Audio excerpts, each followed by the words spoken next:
అందరికీ నమస్కారం. ఈరోజు మనం ఉద్యోగ పర్వం మొదటి భాగంలోకి అడుగుపెడుతున్నాం. అయితే ఉత్తర అభిమన్యుల వివాహం జరుగుటతో మనం విరాట పర్వాన్ని ముగించాము. ఇప్పుడు ఉద్యోగ పర్వంలో ఉత్తర అభిమన్యుల వివాహం జరిగిన మరుసటి రోజు వివాహం కొరకై విచ్చేసిన మహారాజులందరూ రాజసభలో సమావేశమైరి. తర్వాత ఏం జరిగిందో చెప్పుకుందాం. ముందు వరుసలో విరాటుడు, ద్రుపదుడు, శ్రీకృష్ణ భగవానుడు, బలరాముడు మరియు వారి తండ్రి వసుదేవుడు, పాండవులు, ప్రద్యుమ్నుడు మరియు సాంబుడు వంటి కొంతమంది శ్రీకృష్ణ భగవానుడి పుత్రులు, అభిమన్యుడు, విరాటుని పుత్రులు మరియు ద్రౌపది పుత్రులు ఆసీనులై ఉండిరి. వారందరూ రకరకాల విషయాలపై కొద్దిసేపు చర్చించి ఆ తరువాత మౌనం మౌనం వహించిరి. ప్రతి ఒక్కరూ శ్రీకృష్ణ భగవానుని అభిప్రాయం కొరకు అతని వైపునకు చూడగా అతడు ఇట్లు పలకసాగెను. భూపాలకులారా, యుధిష్ఠిర మహారాజు మోసపూరితముగా తన రాజ్యమును కోల్పోయి అడవుల పాలైన విషయమును మనమందరము ఎరుగుదుము.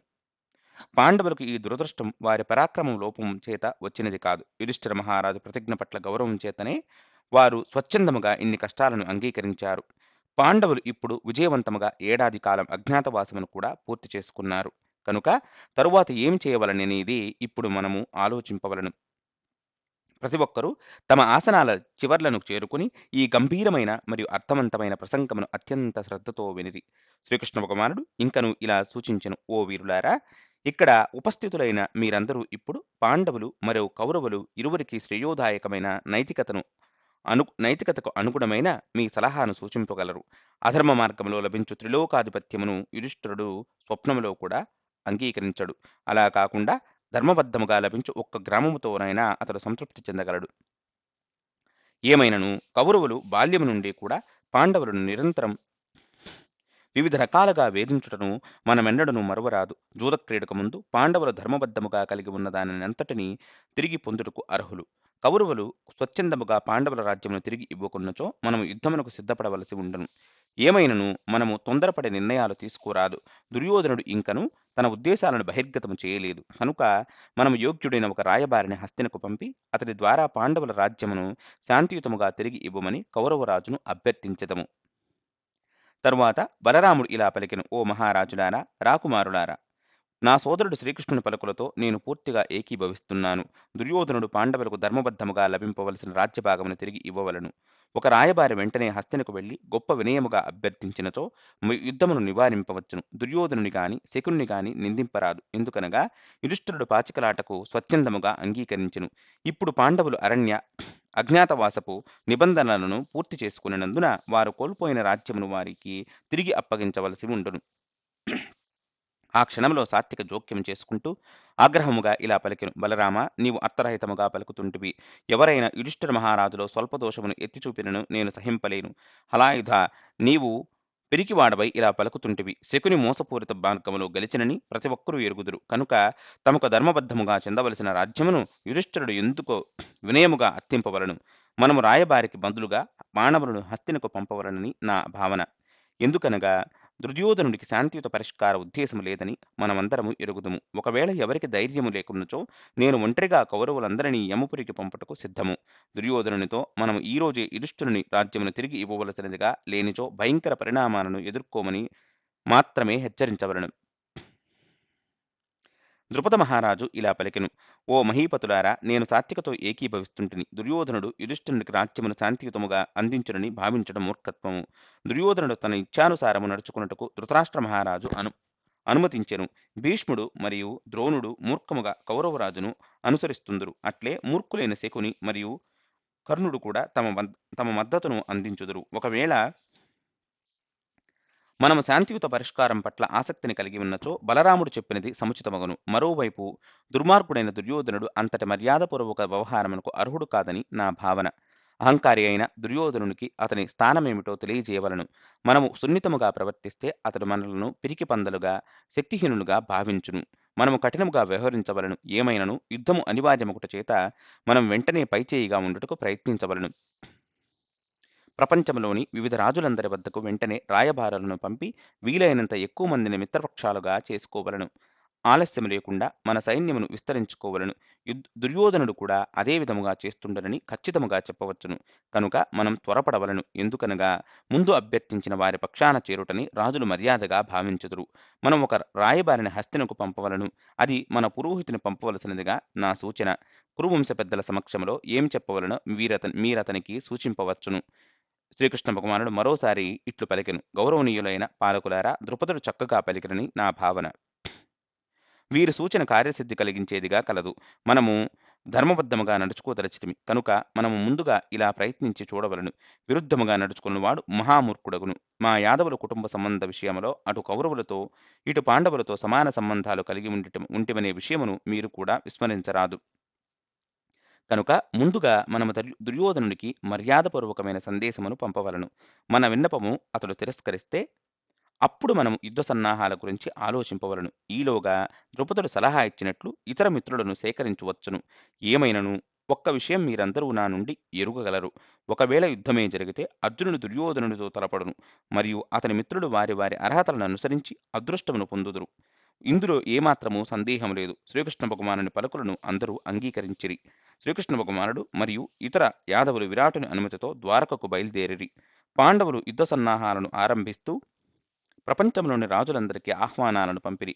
కొద్ది కాలంలోనే ప్రపంచ నలుమూలల నుండి మహారాజులు ఉపప్లావమును చేరుకోనారంభించారు. గూఢాచారుల ద్వారా పాండవుల ప్రణాళికలను తెలుసుకున్న కౌరవులు కూడా అదే పద్ధతిలో మిత్రులను సేకరించుకోనారంభించిరి. అటు పాండవులతో లేక ఇటు కౌరవులతో చేరేందుకు సైన్యములండి పయనమైనందున హస్తినాపురమంతయు యోధులతో నిండిపోయెను. మరోవైపు ద్రుపద మహారాజు వృద్ధుడు మరియు జ్ఞాని అయిన తన పురోహితునికి కురుసభలో శాంతియుతముగా పరిష్కారమును సాధించుకుని విధానమును వివరముగా తెలియచేసి అతడిని పాండవుల రాయబారిగా హస్తినకు పంపారు. ద్రుపదుడు ఆ బ్రాహ్మణుడికి ధర్మయుక్తముగా సంభాషించమని, దానితో విదురునికి మద్దతు లభిస్తుందని, అప్పుడు భీష్ముడు, ద్రోణుడు మరియు కృపుడు దుర్యోధనునికి ఇచ్చే బలమైన మద్దతు కొంతవరకైనను మందగింపవచ్చునని ప్రత్యేకముగా సూచించెను. కొంత అసమ్మతిని సృష్టించగలిగితే దుర్యోధనుడు తన సమయమంతటిని వారి సైన్యాధ్యక్షుల నడుమ రాజీ కుదుర్చుటకే వెచ్చింపవలసి వచ్చును. దానితో తమకు యుద్ధ సన్నాహాలకు తగినంత సమయమును లభింపగలదని ద్రుపదుడు యోచించెను. పాండవులు ఏ ఆటంకము లేకుండా మిత్రులను సమకూర్చుకోవచ్చని కూడా భావించెను.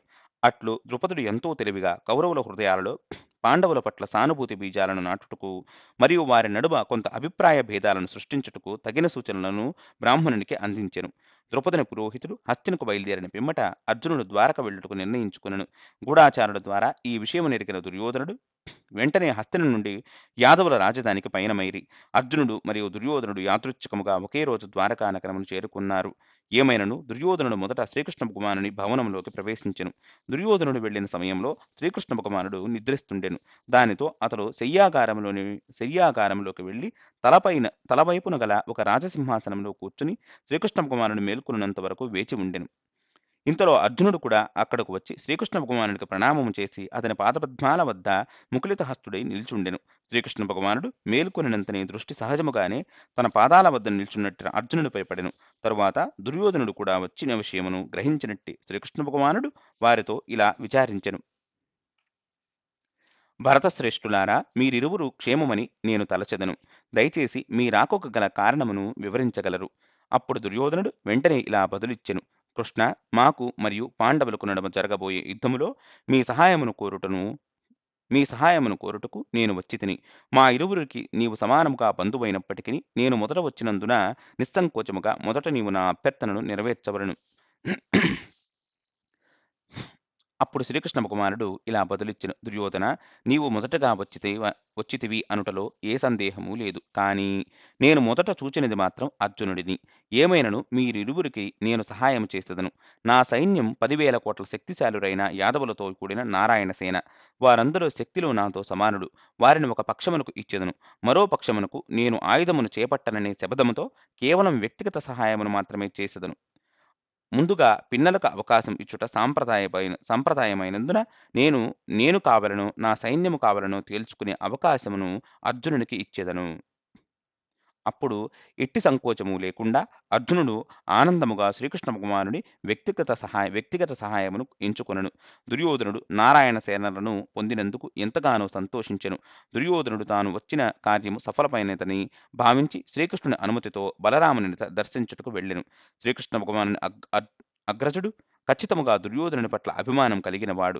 ఏమైనను సహాయం అర్థించిన దుర్యోధనునికి బలరాముడు ఇలా సమాధానమిచ్చెను. దుర్యోధన, అభిమన్యుని వివాహ సందర్భంలో శ్రీకృష్ణునితో విభేదించి నిన్ను ఎంతగానో ప్రశంసించితిని. ఏమైనను అతడు నా పలుకులను అంగీకరించలేదు. నేను శ్రీకృష్ణునికి భిన్నము కాదని దయచేసి గ్రహించుము. శ్రీకృష్ణ భగవానుని పరమాభీష్టముకు వ్యతిరేకముగా నేను ఎన్నడూను ఏదీ చేయరాదనేది నా శాశ్వత ప్రతిజ్ఞ. కనుక విషయమును ఎంతో జాగ్రత్తగా పరిశీలించిన పిమ్మట రాబోయే యుద్ధములో పాల్గొనకూడదని నేను నిర్ధారించుకుంటుని.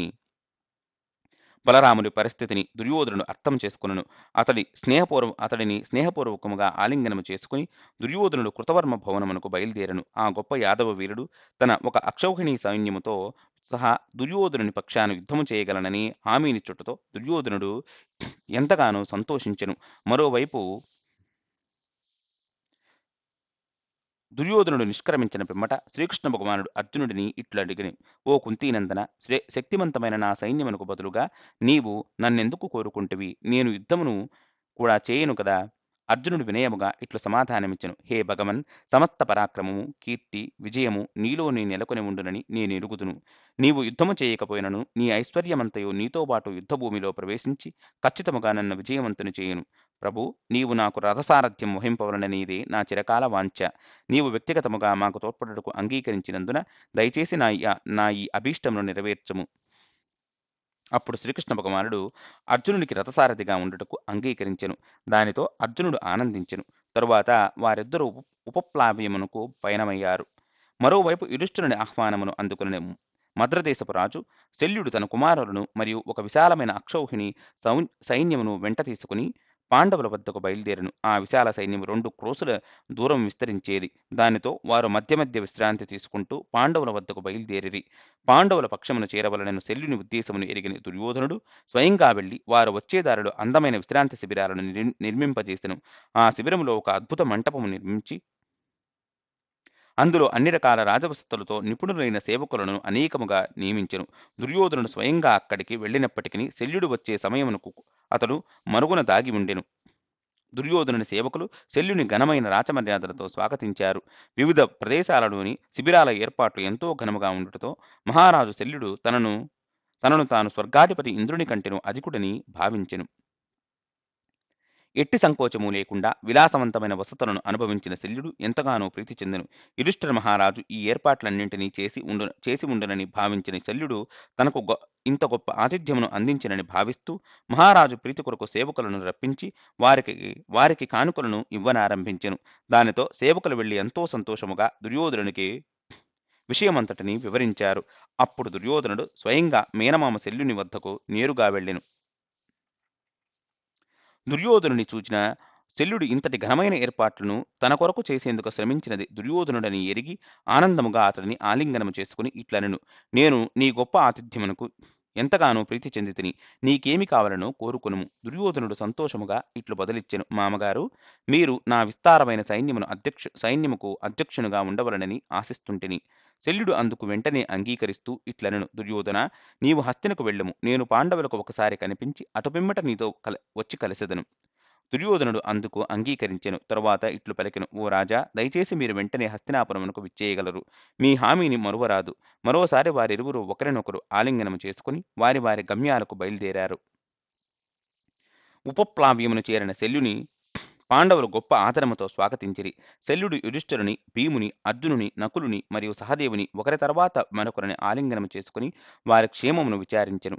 తరువాత శల్యుడు యుధిష్ఠిర మహారాజుతో కూర్చుని ఇట్లు పలికెను. ఓ రాజా, మీరు అజ్ఞాతవాసములను విజయవంతముగా పూర్తి చేసుకునుట నాకెంతో సంతోషకరముగా ఉంది.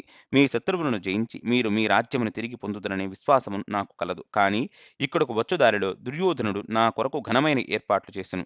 అతని ఆతిథ్యమును స్వీకరించిన నేను అతనికి సహాయమును అందించుటను బాధ్యతగా భావించితిని. యుధిష్ఠిర మహారాజు ఇట్లు పలికెను. మామగారు, నీవు దుర్యోధనుని ఆతిథ్యమునకు సరి అయిన విధముగానే సత్కరించిరి. నీవు అతని పక్షం వహించుటకు నేను విచారించుటలేదు. కృష్ణార్జునులు యుద్ధములో పోరాడునప్పుడు మీకు కర్ణునికి సారథ్యము చేయవలసి ఉండును. ఈ విషయములో సందేహము లేదు. ఎందుకనగా మీరు సాక్షాత్తు శ్రీకృష్ణ భగవానునితో సమాన సారథ్యం వహింపగల శ్రేష్ఠులు. కనుక కర్ణునితో పోరాడు సమయంలో మీరు మా మేలును ఆశించి అతడు ఉత్సాహము కోల్పోవునట్లు పలికి అర్జునుని రక్షింపవలసినదిగా నా విన్నపము. శల్యుడు ఇట్లు బదులిచ్చెను, యుధిష్ఠిరా, సమయం వచ్చినప్పుడు కర్ణుడు నిరుత్సాహం పొందినట్లుగా పలికి అతని శక్తిని క్షీణింపజేసెదను. దానితో అర్జునుడు సులభముగా అతడిని వధింపగలుగును. ద్రౌపదిని అవమానిస్తూ కర్ణుడు పలికిన పలుకులను నేను ఎన్నటికిని క్షమించను.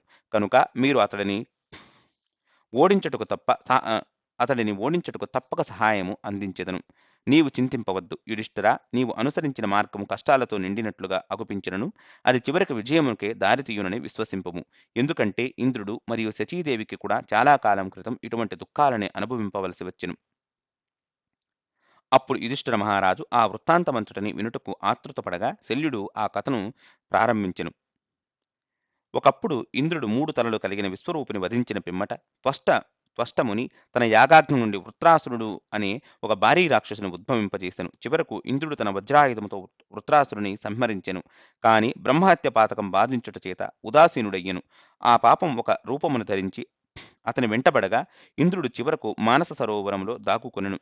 పాపభీతితో ప్రభావితుడై ఇంద్రుడు ఏ విధమైన గుర్తింపు లేకపోవుటతో దాదాపు పరాక్రమశూన్యుడయ్యెను. ఇంద్రుని అనుపస్థితి చేత భూమిపై వర్షాలు కురవక నదులు మరియు సరస్సులు క్రమముగా శుష్కించిపోయెను. భూతలంపైన జీవనం అస్తవ్యస్తమయ్యెను. వృక్ష సంపద శుష్కించిపోయెను. మానవులు మరియు జంతువులు తీవ్ర బాధలకు గురయ్యెను. తమ నాయకుడు లేనందున దేవతలు మరియు ఋషులు తీవ్ర ఆందోళనకు గురైరి.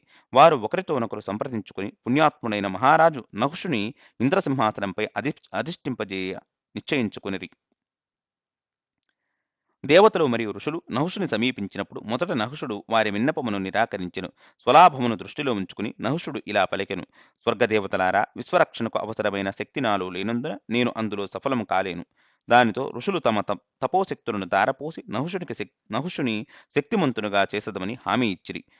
అలా అతడు నిరాటంకముగా విశ్వమును పరిపాలించుటయే కాకుండా అతనితో తలపరుటకు వచ్చిన వారి పరాక్రమమును కూడా అతడు గ్రహింపగలుగునని తెలిపిరి. నహుషుడు అందుకు అంగీకరించెను. అనతి కాలములోనే అతడు స్వర్గసింహాసనమును అధిష్ఠించెను. నహుషుడు భూపతిగా ఉన్నంతకాలం గొప్ప ధర్మబద్ధముగా జీవించెను.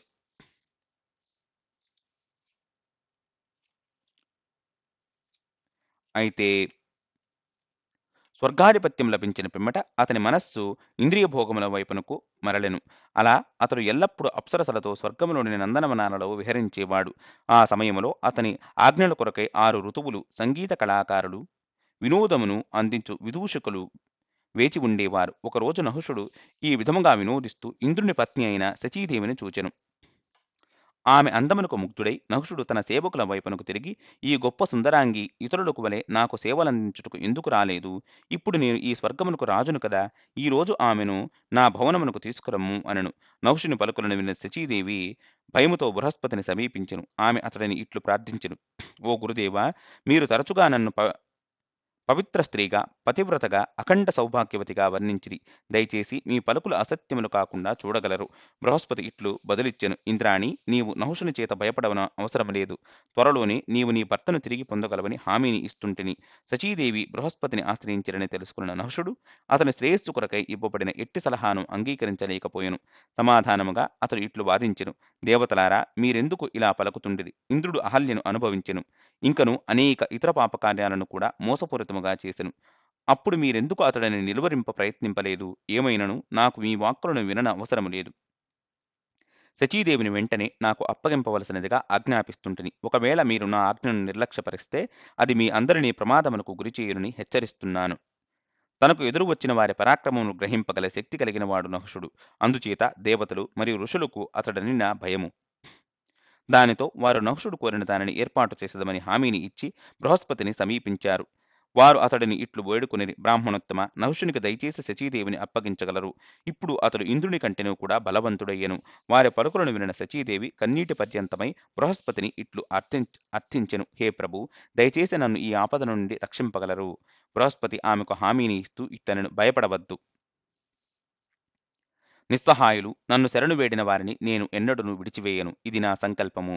తరువాత దేవతల వైపునకు తిరిగి బృహస్పతి ఇలా పలికెను, మీరు ఇప్పుడు మీ మీ గృహాలకు తిరిగి వెళ్ళగలరు. ధర్మశాస్త్రాలను ఎరిగిన నేనెన్నటికిని శచీదేవిని నహుషునికి అప్పగించుటకు అంగీకరింపను. ఈ విషయంలో బ్రహ్మదేవుడు ఇట్లనెను: భయముతో తనను శరణు వేడిన వారిని విడిచిన వ్యక్తికి రక్షణ అవసరమైనప్పుడు ఎవరూ రక్షించువారుండరు. అంతేకాకుండా అతడు నాటిన విత్తనాలు మొలకెత్తవు. ఆ కఠిన హృదయుని సంతానము అకాల మృత్యుం పాలగును. దేవతలు అతని యజ్ఞ హవిస్సులను అంగీకరించరు. అంతేకాకుండా అతడు అందరిచేత కఠిన శిక్షలకు గురి అగును. అది వినిన దేవతలు ఇట్లు అర్థించిరి: ఓ గురుదేవ, నహుషుని ఆగ్రహముకు మేము ఎంతగానో భయపడుతుంటిమి.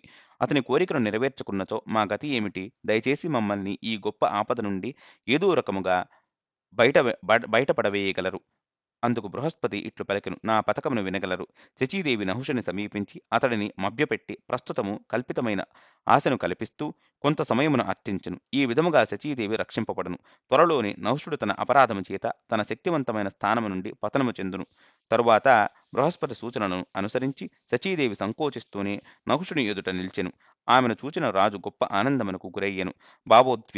భావోద్వేగంతో కంపిస్తున్న స్వరముతో అతడు ఇట్లు పలికెను: సుందరి, నేను నీ యవ్వన సౌందర్యము చేతిలో పరాజితుడనైతిని. దయచేసి నన్ను వరించుము. ప్రచండ వాయువు చేత కంపిస్తున్న అరటి బెరటుకు వలె భయపడుతూ శచీదేవి ఇట్లు పలికెను: ఓ రాజా, నా భర్త ఆచూకీ తెలియనందున అతడిని కనుగొనుటకు మొదట నాకు కొంత సమయమును అనుగ్రహించగలరని నా ప్రార్థన. ఒకవేళ నేను విఫలమైనచో అప్పుడు తప్పక సంతోషముతో మిమ్ము వరించెదను. శచీదేవి మెప్పును పొందుటకు నహుషుడు ఏమి చేయుటకైనను సిద్ధముగా ఉండెను. కనుక ఆమెకు కొంత గడువు ఇచ్చెను. శచీదేవి తిరిగి బృహస్పతిని సమీపించెను. దేవతలు ఇంద్రుని తిరిగి సింహాసనముపై స్థాపించుట ఎట్లు గంభీరముగా ఆలోచించిరి. దేవతలు ఇంద్రుని తిరిగి సింహాసనంపై స్థాపించుట ఎట్లు అని గంభీరముగా ఆలోచించసాగిరి. చివరకు దేవతలు వెళ్లి విష్ణు భగవానుని సహాయమును అర్థింపగా, విష్ణువు ఇంద్రుడు అశ్వమేధ యాగముతో నన్ను పూజించినచో పాప విముక్తుడు కాగలని సలహా ఇచ్చెను. నహుషుడు తన అపరాధముల చేత త్వరలోనే పతనము కాగలడు. కనుక దేవతల ఓర్పు వహింపవలనని కూడా తెలిపెను. తరువాత దేవతలు ఇంద్రుడు దాగిన ప్రదేశమునకు వెళ్లి అతనితో అశ్వమేధ యాగమును చేయించి బ్రహ్మహత్యా దోషమును విభజించి వృక్షాలకు, నదులకు, పర్వతాలకు, భూమికి, స్త్రీలకు పంచిరి. దానితో ఇంద్రుడు తన పరాక్రమమును సాధించి తన సింహాసనమును తిరిగి సాధింపయత్నింపగా, నహుషుడు పొందిన వరముల చేత అతడిని చేరుకొనుట సాధ్యపడక తిరిగి స్వర్గము నుండి పారిపోయి భూతలంపై దాగెను. శచీదేవి ఆరాధ్యదేవి ఉపసృతీదేవిని ఇంద్రుని స్థావరమును చూపమని ప్రార్థించెను. దానితో ఆ దేవి స్వప్నములో ఇంద్రుడు సరస్సు మధ్యలో తామరతూడులు దాగి ఉన్నట్టు ప్రదేశమునకు తీసుకువెళ్ళెను. శచీదేవి నహుషుని వధించమని ప్రార్థింపగా ఇంద్రుడు ఇట్లు పలికెను: నహుషుడు ఇప్పుడు నాకంటెను అధిక శక్తిశాలి. అందుచేత అతడిని నేను జయింపలేను.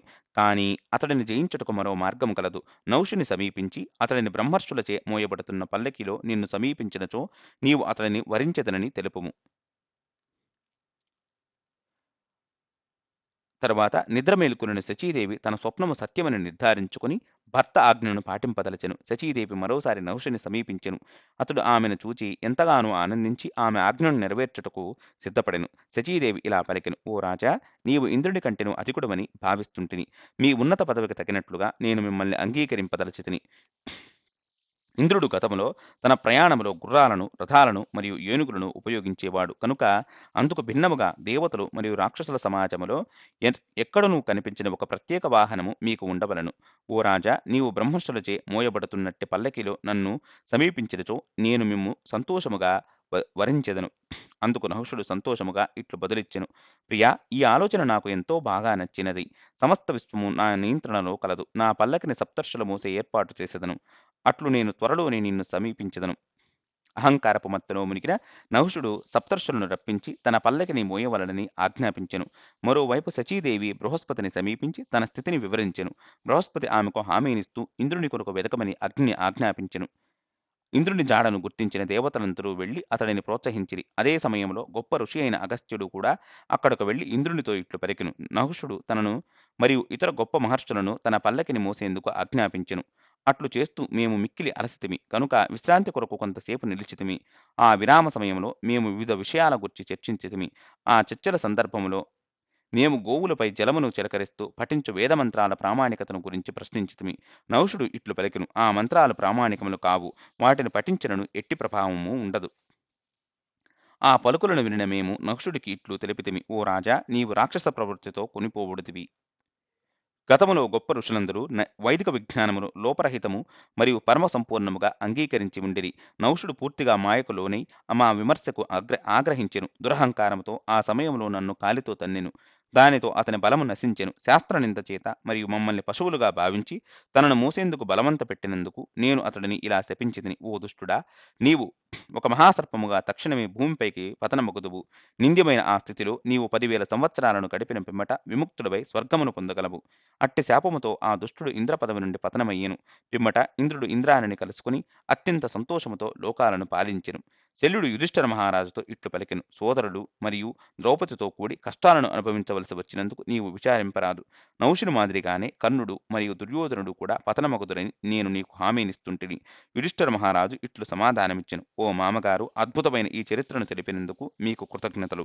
అర్జునుని ఎదిరించుటకు కర్ణుడు బయలుదేరినప్పుడు సారథిగా అతని ఉత్సాహమును నిరుత్సాహపరచవలసినదిగా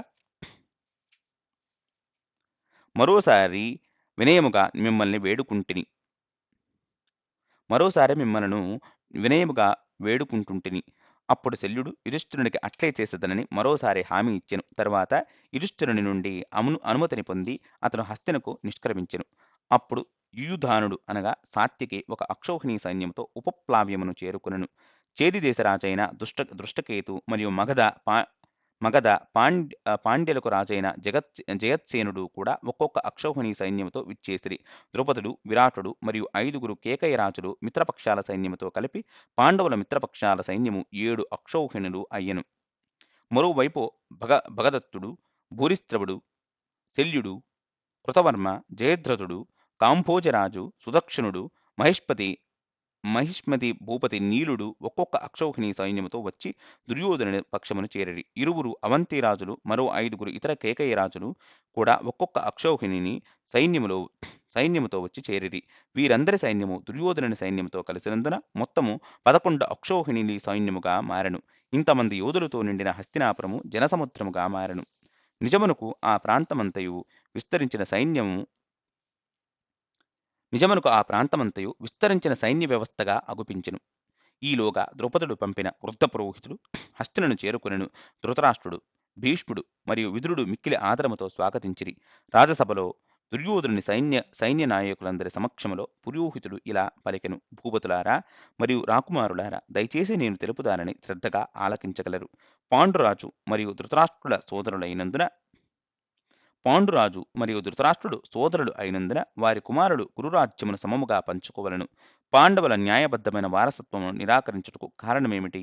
ఏమైనను బాల్యము నుండి కూడా ధృతరాష్ట్రపుత్రులు అనేక రకాలుగా పాండవులను వధింప యత్నించిరి. ఆ ఉద్దేశము కొరకు ఎంతో భయంకరమైన మరియు ప్రమాదకరమైన పథకాలు కూడా రచింపబడెను. వీటన్నింటికీ పరాకాష్ఠగా మోసపూరితమైన జూదక్రీడతో పాండవులు అడవులకు బహిష్కరింపబడిరి. గత 13 సంవత్సరాలలో పాండవులు అనుభవించిన కష్టాలను మీరందరూ ఊహించుకోవచ్చును. ఏమైనను పాండుపుత్రుడు వారికి చెందవలసిన రాజ్యమును శాంతిపూర్వకంగానే తిరిగి పొందదలచితిరి. ఓ మహీపతులారా, పాండవుల అసమాన పరాక్రమమును మీరందరూ ఎరుగుదురు. కనుక మీ వంశనాశమునకు కారణమయ్యే యుద్ధమును నివారింపవలసినదిగా నా సూచన. కేవలం పాండవుల రాజ్యభాగం వారికి తిరిగి ఇచ్చినచో భవిష్యత్తులో ఏర్పడు అనేక ఇబ్బందులను నివారింపవచ్చునని చెబుతూ ముగించెను. అప్పుడు మొదట భీష్ముడు ఇట్లు స్పందించెను, ఓ బ్రాహ్మణోత్తమ, పాండుపుత్రుల రాజ్యములో వారి హక్కుగా గల భాగముకు అర్హులనేది అందరూ అంగీకరించు విషయము. శాంతిని కోరుకోదలిచే అర్జునుని ఉన్నత పరాక్రమ హస్తాలలో ఏర్పడే భారీ నష్టమును నివారింపవచ్చుననే విషయమును కూడా తప్పక పరిగణింపవలసి ఉండను. ఆ వాక్కులను వింటూ కర్ణుడు క్రోధితుడయ్యెను. అతడు దుర్యోధనుని వైపునకు తిరిగి అహంకారముతో అమర్యాదగా భీష్మునికి అంతరాయం కలిగిస్తూ ఇట్లు అనెను, ఓ రాజా, భయముతో పాండవుల రాజ్యమును తిరిగి వారికి అప్పగింపవలనని నీవు ఎన్నడూనూ భావింపరాదు. ఎవరికైనను మనమెందుకు భయపడవలను? దానితో భీష్ముడు ఆగ్రహముతో ఇట్లు స్పందించెను, ఓ సూతపుత్ర, అర్జునుడు ఒంటరిగా నిన్ను మరియు ఇతర కురువీరులను అందరినీ జయించిన విషయమును అప్పుడే మరచితివా? భీష్ముని శాంతింపజేసేందుకు ధృతరాష్ట్రుడు ఇట్లు ప్రకటించెను, కర్ణ, పితామహుడు తెలుపునది ముమ్మాటికి నిజము. రాయబారి వైపునకు తిరిగి ధృతరాష్ట్రుడు ఇట్లు పలికెను, ఓ బ్రాహ్మణ, ఏమి చేయవలననేది నేను అందరితో కలిసి జాగ్రత్తగా ఆలోచించి సంజయుని రాయబారిగా పంపిదను. అట్లు ద్రుపదుడు పంపిన బ్రాహ్మణుని ధృతరాష్ట్రుడు తిరిగి పంపివేశెను. బ్రాహ్మణుడు రాజసభ నుండి నిష్క్రమించిన పిమ్మట ధృతరాష్ట్రుడు సంజయుని పిలిపించి అతనితో ఇట్లు అనెను, నీవు ఉపప్లావ్యము వెళ్లి పాండవులు శాంతించినట్లుగా సంభాషింపవలను. యుధిష్ఠిరునికి మించిన ధర్మాత్ముడు ఎవరూ ఉండరు. భూప్రపంచమంతటిని చక్రవర్తిగా పాలించిన సమయంలో కూడా అతడు నా పట్ల మిక్కిలి విధేయుడుగా ఉండుటను నేను ఎన్నటికిని మరువలేను. నిజమునకు పాండవుల గుణాలలో నేనెన్నడను ఒక దోషమును కూడా గుర్తించలేదు. సంజయ, నా బుద్ధిహీనుడైన కుమారుడు మరియు దుష్టుడైన కర్ణుడు తప్ప మిగతా వారందరూ పాండవులను ప్రేమించుదురు. వారిని శాంతింపజేసుకోగలిగితే యుద్ధమును నివారింపవచ్చునని నేను ఖచ్చితముగా ఎరుగుదును. ఎట్టి పరిస్థితులలోనూ యుద్ధము జరగకూడదనేదే నా కోరిక. ఎందుకనగా స్వయం విష్ణువు శ్రీకృష్ణ కుమారుని సహాయముతో పాండవులు అజేయులు. వారిరువురు కృష్ణులు ఒకే రథంపై యుద్ధభూమికి తరలివస్తే నా కుమారులందరూ నశించిపోదురు. కనుక వెళ్ళి నా తరపున పాండవులతో శాంతి సంభాషణలను చేయగలవు. సంజయుడు గవాల్గనుడు అనే సూతుని కుమారుడు. ధృతరాష్ట్రుడి సూచనలను తలదాల్చి అతడు వెంటనే ఉపప్లావ్యమునకు నిష్క్రమించెను. అక్కడికి చేరిన సంజయుడిని పాండవులు ఎంతో ఆప్యాయతతో పలుకరించగా సంజయుడు వారి క్షేమమును ధృతరాష్ట్రుడు ఎట్లు విచారించెనో యుధిష్ఠిర మహారాజుకు తెలియజేసెను. యుధిష్ఠిర మహారాజు కూడా హస్తినలోని కౌరవులను గురించి విచారించెను. సంజయుడు ఇట్లు బదులిచ్చెను: ఓ రాజా, ధృతరాష్ట్రుడు హృదయపూర్వకముగా మీరు మరియు అతని కుమారుడు కలిసి శాంతియుతముగా జీవింపవలనని వాంఛిస్తున్నట్లుగా నేను మీకు హామీని ఇవ్వగలను. తన దుష్టపుత్రుని కారణముగా మీరు ఎదుర్కొనిన కష్టాలన్నింటి పట్ల అతడు విచారమును తెలియజేసెను.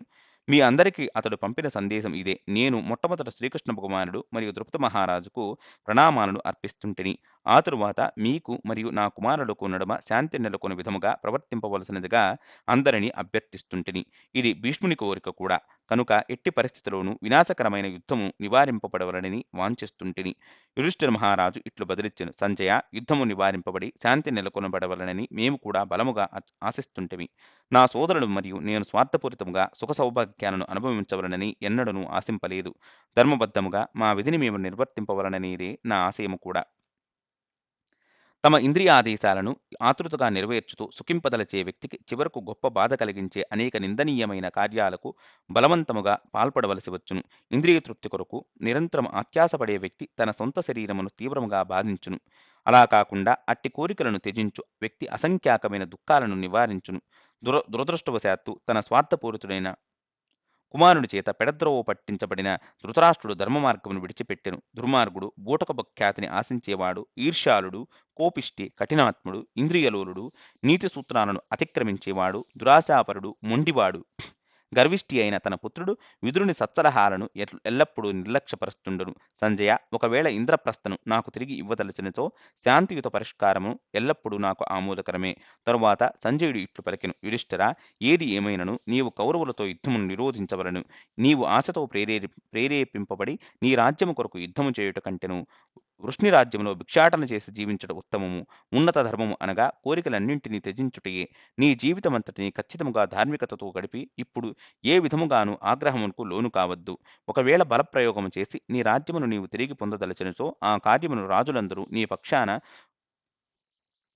ఉన్నప్పుడు పాచికలాడు సమయంలో అట్లు ఎందుకు చేయలేదు? ఆనాటి నుండి కౌరవులు తమ బలమును ఎంతగానో వృద్ధి చేసుకొనిరి, మరియు నీ బలము క్షీణించెను. కనుక యుద్ధము చేసేందుకు నీకు ఇది తగిన సమయము కాదు. నీవు గెలుచుట ఖచ్చితముగా సందేహమే. ఒకవేళ అట్లు జరిగినను భీష్మ, ద్రోణ, కృప మరియు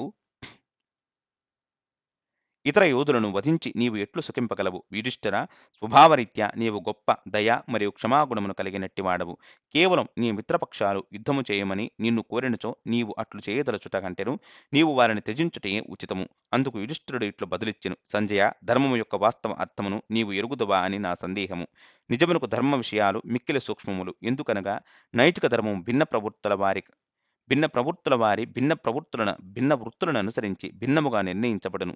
అంతేకాకుండా సాధారణముగా ఒక ధర్మము ఒకరికి ముఖ్యమైనదిగా చెప్పబడును, మరొకరికి ఆ ధర్మము ఆపద సమయంలో మాత్రమే నిర్వహింపతగినది. కనుక వీటి అన్నింటినీ పరిగణిస్తూ నేనేమి చేయవలనని నాకు నేనుగా నిర్ధారించుకొనును. కనుక వీటినన్నింటినీ పరిగణిస్తూ నేను ఏమి చేయవలనని నాకు నేనుగా నిర్ధారించుకొనను. నేను ప్రతీదీ శ్రీకృష్ణ కుమారునికే విడిచిపెట్టుదును. అతడు ధర్మాధర్మాలను పూర్తిగా ఎరిగిన వాడే కాకుండా అన్ని రకాల కర్మలను ఫలితమును అందించువాడు. శ్రీకృష్ణ కుమారుడే సర్వజ్ఞుడు, సర్వవ్యాపకుడు మరియు సర్వశక్తిమంతుడు. కనుక యుద్ధము నా విషయములో ధర్మమా లేదా అను దానిని అతడే నిర్ణయింపగలడు. అతని ఆదేశాలను అతని శుద్ధ భక్తులుగా మేము ఎల్లప్పుడూ ఖచ్చితముగా నిర్వహించెదము. అప్పుడు యుధిష్ఠిర మహారాజు శ్రీకృష్ణ భగవానుని అభిప్రాయమును కోరగా అతడు ఇట్లు పలికెను: సంజయ, కౌరవ పాండవులు ఇరువురికిని నేను శ్రేయోభిలాషినని విశ్వసింపుము. కనుక నేను ఎల్లప్పుడూ శాంతిని వాంఛించుదును. కాని అదే సమయంలో లోభము మరియు ఈర్ష్యాళుడైన దుర్యోధనునితో తగిన పరిష్కారముకు అవకాశం తక్కువగా ఉన్నట్లుగా నాకు గోచరిస్తుండెను. సంజయ, యుధిష్ఠిరుని ఉద్దేశాల పాపపూరితములని పలుకుతూ ఏ ధైర్యముతో నీవు అతడిని విమర్శిస్తుంటివి? యుధిష్ఠిరుని కంటెను నాకంటెను నైతిక విలువల విషయంలో నీకు అధిక జ్ఞానము కలదని భావిస్తుంటివా ఏమి? క్రియారహితము కంటెను కర్మాచరణ ఎల్లప్పుడూ ఉన్నతమైనప్పటికీ నీవు మూర్ఖముగా అతడిని క్రియాశూన్యుడవు కమ్మని సూచిస్తుంటివి. కేవలం జ్ఞానం మాత్రమే సరిపోదు. ఉదాహరణకు ఒకరికి వివిధ రకాల ఆహార పదార్థములను గురించిన అవగాహన ఎంతగా ఉన్నప్పటికీ అతడు వాస్తవముగా వాటిని భుజించనిదే ఆకలి తీరదు. యుద్ధ నివారణకు పాండవులేదైనా ఇతర మార్గమును చూడగలిగితే తప్పక వారు దానిని వినియోగించుకుందరు. ఏమైనను యుధిష్ఠిరుని రాజ్యమును దుర్యోధనుడు మోసపూరితముగా ఎలా స్వాధీనపరుచుకునను సూచనతో మోసగించబడుట కంటెను తమ హక్కుగా గల రాజ్యము కొరకు పోరాడుతూ మరణించుట ఉత్తమము. బ్రాహ్మణులకు వేదాధ్యయనము కర్తవ్యమైనట్లుగానే క్షత్రియులకు ధర్మము కొరకు పోరాడుటయే పవిత్ర కర్తవ్యం. శూద్రుడు బుద్ధిహీనతతో వేదాధ్యయనము చేసినచో భ్రష్టుడగును. అది అతడు ఎన్నడూ అట్లు ప్రయత్నింపకున్నచో పొందు స్థితి కంటెను దారుణ స్థితిని పొందును. కనుకనే శూద్రులకు వేద పఠనమును నిషేధింపబడెను. అందుకు బదులుగా వారు బ్రాహ్మణులను విధేయతతో అనుసరించుట ద్వారా పతనము చెందకుండా సరి అయిన మార్గములో నడిపింపబడదురు. సంజయ, ప్రతి ఒక్కరికి వివిధ నైతిక ధర్మకర్తవ్యాలు ఉండును. ఒకవేళ ధృతరాష్ట్రుడు మరియు ఇతర కురుపెద్దలు ద్రౌపది అవమానమును అనుమతింపకున్నచో నేను వారిని క్షమించి ఉండేవాడిని. కాని విదురుడు తప్ప మిగతా వారందరూ దుశ్శాసనుడు ద్రౌపదిని సభలోకి ఈడ్చబడినప్పుడు మౌనముగా కూర్చున్నందున నేను వారిని బలహీనులుగా పరిగణించెదను. సంజయ, నీకు ఇప్పుడు నైతికత గురించి సంభాషించు ధైర్యము కలిగెను. కాని ఆ సమయములో నీవు కూడా మౌనముగా ఉంటివి. కర్ణుడు ద్రౌపది విషయంలో సంస్కారహీనముగా ఆమెను కౌరవుల బానిస అని పిలుస్తూ మరొక పతిని అంగీకరించమని పలికినందుకు గాను అడవికి వెళ్లేందుకు పాండవులు మృగచర్మమును ధరించినప్పుడు దుశ్శాసనుని కేరింతలకు శకుని యుధిష్ఠిరునితో అహంకారంతో ద్రౌపదిని పందెముగా ఖాయమనినందుకు ఈ ముగ్గురు వినాశనమగుదురు. వారికి గల ఒకే ఒక ప్రాయశ్చిత్తము యుధిష్ఠిరునికి తిరిగి అతని రాజ్యమును అత్యంత ఆదరముతో అందించుటయే. సంజయ, వారు అట్లు చేసేలా అవకాశమును కల్పించుట కొరకు నేను స్వయంగా హస్తినాపురమునకు వచ్చెదను. దుర్యోధనునికి సత్సలహాను అందించి విషయమును శాంతిపూర్వకముగా పరిష్కరించుటకు ప్రయత్నించెదను. ఏమైనను కౌరవులు నా పట్ల గౌరవముతో నా ప్రతిపాదనలను మైత్రీపూర్వకముగా అంగీకరిస్తేనే వారు మృత్యుకోరల నుండి రక్షింపబడదురు. పాండవులు యుద్ధమునకు ఎంతగా సిద్ధపడి ఉండిరో అట్లే వారి అంధ పెదతండ్రి ఆజ్ఞలను శిరసావహించుటకు కూడా అంతే సిద్ధముగా ఉండిరి. ఇప్పుడు అవకాశం ధృతరాష్ట్రుని చేతుల్లో కలదు. కనుక నీవు తిరిగి హస్తినను చేరుకుని నేను తెలిపిన దానినంతటిని అతనికి తెలియజేయము. అప్పుడు సంజయుడు తిరిగి వెళ్ళుటకు యుధిష్ఠిర మహారాజు అనుమతిని కోరి ఇట్లు అర్థించెను: ఓ రాజా, నా హృదయాంతరాల నుండి నేను పలికిన పలుకులలో ఏదైనా అపరాధము ఉన్నచో దయచేసి నన్ను మన్నింపగలరు. యుధిష్ఠిర మహారాజు అందుకు ఇట్లు బదులిచ్చెను: నాకు మరియు నా సోదరులకు విదురుడు ఎంత ప్రియమైన వాడో నీవు కూడా అంతే ప్రియమైన వాడివని విశ్వసింపుము. హస్తినను చేరుకున్న పిమ్మట నా తరపున అన్ని వర్గాల ప్రజలను కలుసుకుని వారికి నా క్షేమమును తెలియజేసి వారి క్షేమమును విచారించము. ఇంకను దుర్యోధనునికి నా సందేశముగా ఇట్లు తెలియజేయము: కురురాజ్యమును ప్రత్యర్థుల లేకుండా పరిపాలించవలనైనా మా భాగమును మాకు ఇవ్వవలను, లేక యుద్ధమునకు సిద్ధపడవలను. సంజయ, నీవు ముఖ్యముగా ధృతరాష్ట్రునికి విజ్ఞప్తి చేయవలసినది ఏమనగా, అతడు మా బాల్యములో మమ్మల్ని పెంచిన విధానమును మరియు తగిన వయస్సు వచ్చిన పిమ్మట మాకు మా రాజ్యమును తిరిగి ఇచ్చుటను గుర్తు చేయవలను. ఆ సార్వభౌమత్వము ఇప్పుడు మాకు నిరాకరింపబడుటకు కారణమేమిటని ప్రశ్నింపుము. శాంతనుని వంశము దాదాపుగా అంతమగుతున్న సమయంలో దానిని భీష్ముడు ఏ విధముగా పునరుద్ధరించెనో గుర్తుచేసి ఆ భీష్ముని కౌరవ వంశమును నశింపజేసే ఈ ఘోర యుద్ధమును ప్రోత్సహించుటకు గల కారణమును విచారించము. ఓ సంజయ, మేము పాలించుటకు కనీసం ఒక్క దేశము లేక కనీసం 5 గ్రామాలనైనా ఇచ్చినచో దుశ్శాసనుడు ద్రౌపదిని సభలోకి ఇచ్చుట వంటి సమస్త అవమానాలను క్షమించగలము. మేము శాంతియుత పరిష్కారం కొరకు మిక్కిలి ఆతృతతో ఉంటిమి. కనుక ఈ విషయమును కురువంశస్థులందరికీ వివరింపగలరు. ఈ పలుకులను నేను భయముతో పలుకుటలేదు. మేము ఇక్కడ సంతోషముగా ఉంటిమి మరియు మా పరాక్రమంపై మాకు పూర్తి విశ్వాసం కూడా కలదని నీవు కౌరవులను ఒప్పించగలవు. కౌరవుల స్పందనను అనుసరించి మేము ఏమి చేయవలనను నిర్ణయించుకుందము. సమయానుసారముగా సౌమ్యత మరియు కాఠిన్యతలు రెండింటికిని మేము పూర్తి సంసిద్ధులమని ఖచ్చితముగా తెలుపగలవు. సంజయుడు హస్తినాపురమునకు నిష్క్రమించెను. అతడు అక్కడకు చేరుకుని సింహాసనాధీశుడైన ధృతరాష్ట్రుని సమీపించెను. అతడు మొదట ధృతరాష్ట్రునికి మరియు ఇతర కురుప్రద్దల శ్రేయస్సును కాంక్షిస్తూ యుధిష్ఠిరుడు పలికిన శుభాకాంక్షలను తెలియజేసెను. ఆ తరువాత పాండవుల క్షేమ సమాచారాలను కూడా తెలియజేసెను. చివరికి సంజయుడు ఇట్లు పలికెను: ఓ మహారాజా, మీ కుమారుల దుష్టకార్యాల చేత కౌరవుల వినాశనము సమీపంలోనే కలదని నా అభిప్రాయము. ఓ భరతవంశీయుడా, దుర్యోధనుని అభీష్టాలను కాదనలేక మీ ఈ జన్మలోని కీర్తిని మరియు మరుజన్మలో ముక్తి అవకాశాలను నష్టపరుచుకున్నారు. జరగబోయే యుద్ధమునకు సంబంధించిన నిందారోపణను పూర్తిగా మీకే భరింపవలసి ఉండును. ఈ రోజు ప్రయాణ బడలిక చేత మిక్కిలి అలసిపోయాను. ఈ రాత్రికి విశ్రాంతి తీసుకున్నట్టుకు అనుమతించవలసినదిగా మిమ్ము అర్థిస్తుంటిని. రేపు ఉదయం కురుసభలో యుధిష్ఠిరుని సందేశమును వినిపించెదను. ఇంతటితో మనం మహాభారతం ఉద్యోగ పర్వం మొదటి భాగాన్ని ముగిద్దాం. తరువాత ఏం జరిగిందో తెలుసుకుందాం.